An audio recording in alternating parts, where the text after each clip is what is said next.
Tayo guys. Sarap. Yummy. Sarap. Guys, masarap.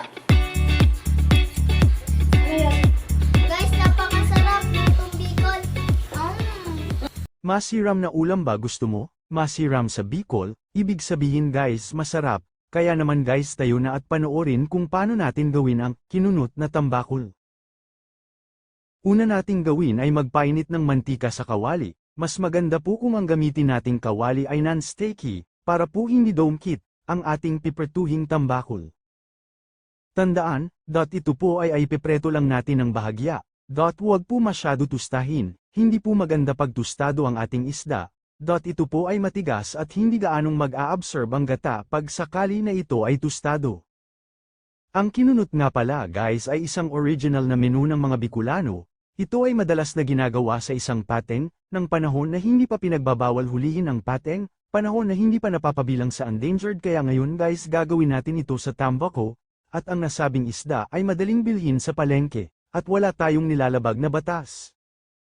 Hayan nga guys habang hinihintay natin na maprito ang ating tambakol, tayo na ring maghiwa ng mga sangkap na kakailanganin natin. Ito ay gagamitin natin sa paggisa, bawang, sibuyas, siling haba, at kalamansi.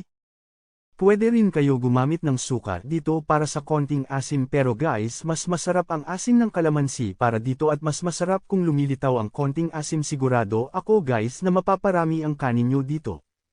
Ayan guys naka-ready na ang ating mga panggisa, konting kaalaman para sa aking mga followers, at subscriber, na hindi Bicolano ang salitang kinunot ay isang paraan na pipinuhin mo ang isang bagay sa pamamagitan ng iyong kamay lamang.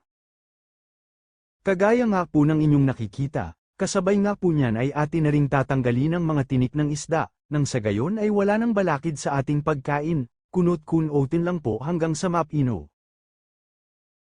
Sa ating mainit na kawali ay maglagay na nga po tayo ng mantika. Umpisahan na nga po natin ang paggisa. Isunod na ang bawang. Hintayin natin siya maluto hanggang maging light brown, ang bawang at isunod na natin ay ang sibuyas. Haluin lang ng haluin, para mag-mix yung lasa at masarap ang paggisa. Yan ang sekreto para hindi ka iwan ng mahal mong may mahal pang iba, ay sorry po, ha. At saka natin ilagay ang kinunot na tambakol. At patuloy lang sa paghalo para hindi masunog or dumkit sa kawali. Laging tandaan, ang sekreto ng isang masarap na lutuin ay depende sa paggisa. Kaya kung gusto nyo ng masarap na ulam, ay sa paggisa pa lang ay igihan na natin. Syempre asin, kayo na lang magtsansa kung ano ang swak na alat para sa inyo.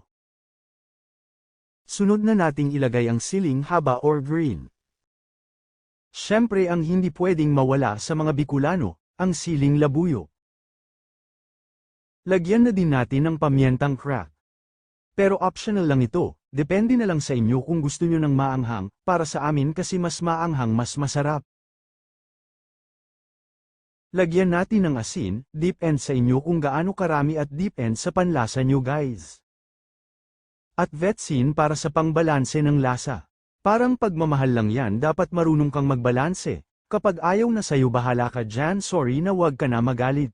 Habang ginigisa nga natin itong kinunot na tambakol, ay dito natin ilalagay yung kalamansi, sa mga baguhan sa pagluluto, ito ang tinatawag na, sangkotsa sa kalamansi, ito ang isang sekreto para kumapit yung asim ng kalamansi sa laman ng isda. At pagkatapos nga nito ay saka natin ilalagay ang kakanggata ng niyog.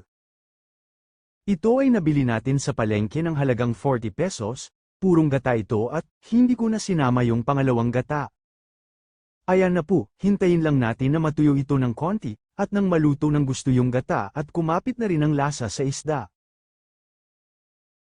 Pag natuyo na nga po ay saka natin ilagay yung malunggay, ang malunggay ay alam naman nating lahat na isa sa pinakamasustansyang gulay, ito ay napakainam sa ating kalusugan.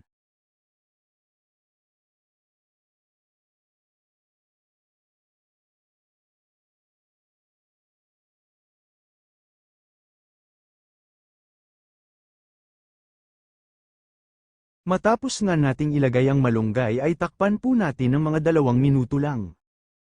At pagkatapos ng 2 minuto ay ayan na guys pwede na nating tikman ang napakasarap na, kinunot na tambakol. Dahil nga sa content na ito, ay nag-imbita po tayo ng ilang mga panauhin, para sila ang makapagsabi or hamatol sa ating ginawang luto. Ito nga po ang pinakaunang content ng Adventure Vlog sa pagluluto, at patuloy ko pong gagawin ito at magpakita sa inyo ng mga marami pang masasarap na menu, na sigurado po ako nakakapulutan ninyo ng idea na magagamit nyo sa inyong bahay o pang negosyo. Bago tayo matapos sa ating video, kung gusto nyo guys na mag-guest para sa aming susunod na content at magsisilbing hurado kung pasok sa panlasa mong ihahandang pagkain, comment down below. Maraming salamat po.